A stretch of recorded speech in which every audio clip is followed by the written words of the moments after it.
Hello everyone, my name is Nastya, that's shortened from Anastasia. Being lazy, I do say that my name is Anastasia for when it's easier, but there you go. The correct way is Anastasia or Nastya. This is going to be a little experiment, mainly for myself, whether I can really do it or will have enough patience to do it. But I decided that I want to try and record some family recipes or family friends recipes. So I'm going to be cooking them and recording them. And the idea came from the little book or little notebook that I received as a wedding present from my great auntie, who is an absolutely excellent cook in our family. But to be perfectly honest, all women in my family cook really, really well. But this one, she is exceptional. So it's not just a notebook, but she also started writing, or she wrote some of the recipes, and she hopes that I will carry on writing the recipes and collecting them and obviously cooking them.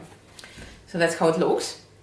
I'm gonna start with the hard and easy one at the same time, and it is the first recipe in this book. It's called stuffed eggs. It's very simple in terms of ingredients. It's eggs, butter, dill, salt and pepper, and breadcrumbs. Or it can be dill, or it can be sort of any other greenery. I'm going to be using coriander and dill. So, as I said, you need eggs, because it's stuffed eggs. The good question and the point of argument with many people is, do you wash eggs before you cook them or you don't? Because you either peel them. My mom always washes them, and hence I do wash them as well. But particularly for this dish, because the egg shell is, you don't eat it of course, but you serve in it, I would definitely recommend to wash eggs. Those eggs are already hard boiled. To hard boil an egg, it's about 10-15 minutes, and the trick doesn't work all the time, but the trick is to put salt in the water so that the eggs don't crack. So I have 2 eggs that didn't crack, and I think 1 egg did crack, or maybe not, doesn't look like it. So that's good. And then the second really important trick, so that the shell doesn't stick to the egg, is that you do put it in the cold water. After they boiled, put them in the cold water for another, I don't know, 5 or 10 minutes to entirely cool down, and that way, and for any other really things that you do with eggs, they peel significantly easier.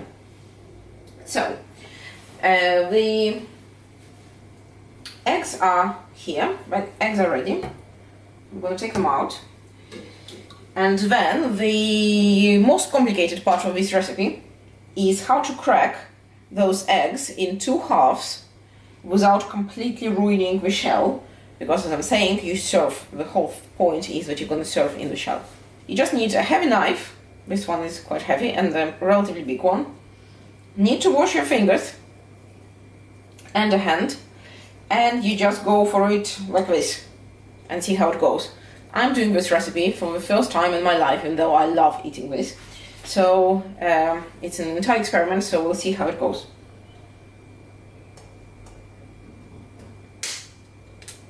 And then, so I think this one is going actually really well. That's how it looks. And then you just push through it like that.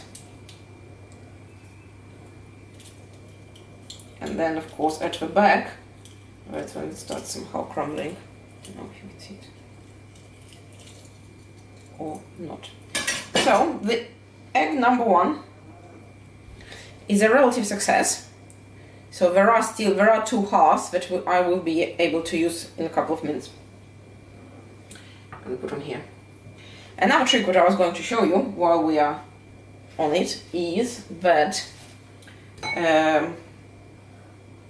hard-boiled eggs if you forgot which eggs are hard-boiled and which are not boiled, you spin them.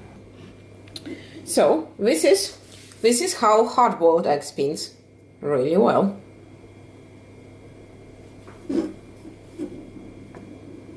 Basically, you can spin it, whilst the non-boiled eggs is not going to spin. This one is also dirty.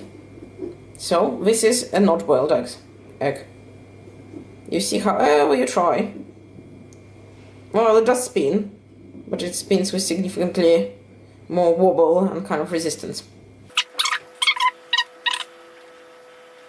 So now I have 6 egg halves. What I'm gonna do, I'm gonna very carefully, or as carefully as it gets, to take them out of their shells and try not to damage shells at all, if possible. So that is when it's important that you do have we take the egg whites first, that you do put it in the cold water, because that way the shell sticks significantly less to the actual egg and you can attempt to remove it nicely. So, removing it slowly. I really like cooking, and again, when you move to live to a different country away from your family, you do realize very quickly that if you like food and you like to eat tasty food, or you like to eat your homemade food, the only way forward is actually to cook it yourself, because no one else is going to cook it for you. So, however, my slight problem with cooking, and here you go, the little half eggshell. I'm going to use this, and the bigger holes. We call them a beetroot grater, but to be honest, probably just my family calls it that way. This is what we've got. Now we are adding to this dill, lovely, and coriander, lovely as well. I love how dill smells. I think it's a really summery smell. Or I associate it with summer. Then you add a little bit of salt and a little bit of pepper.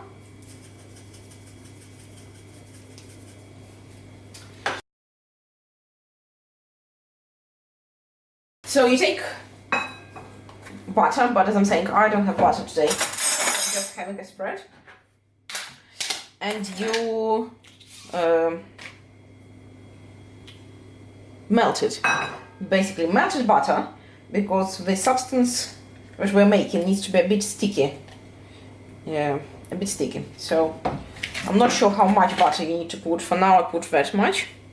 But we'll see.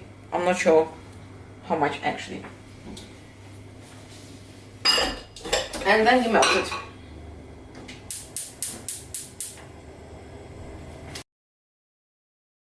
Butter is melted, or almost melted, so I'm going to just put it all inside.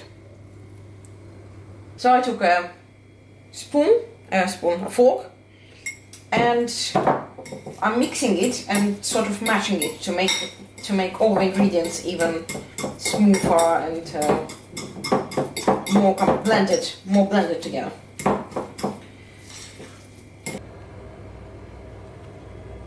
Now, another complicated part of it is actually stuffing eggs back. I'm going to be stuffing with a spoon and fingers, because I think it's sort of the most convenient one. So do a little bit. I think you do need to press it in relatively firmly, so it shouldn't, because otherwise you would not be able to fit all of those egg yolk and white and all the greens back to the eggshells. So you do it like this.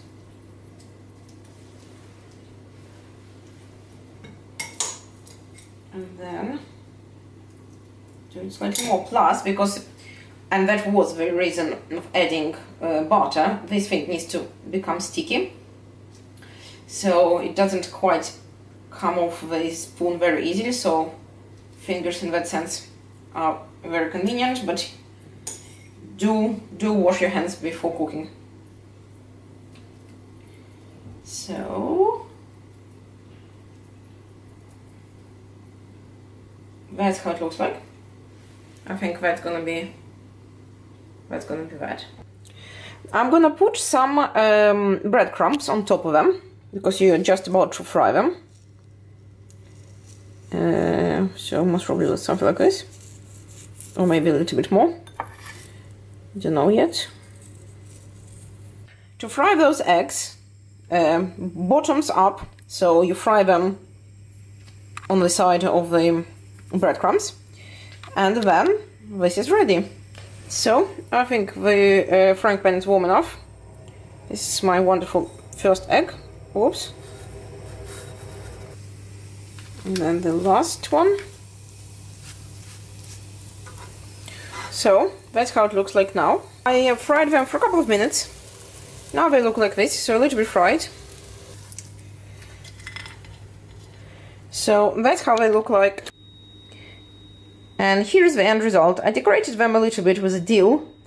So they're a little bit fried, maybe a little bit too fried, don't know yet, haven't tried them. But there you go. It's very unusual and very my family recipe, and I'm actually gonna enjoy it all by myself today. Thank you. See you later. Bye.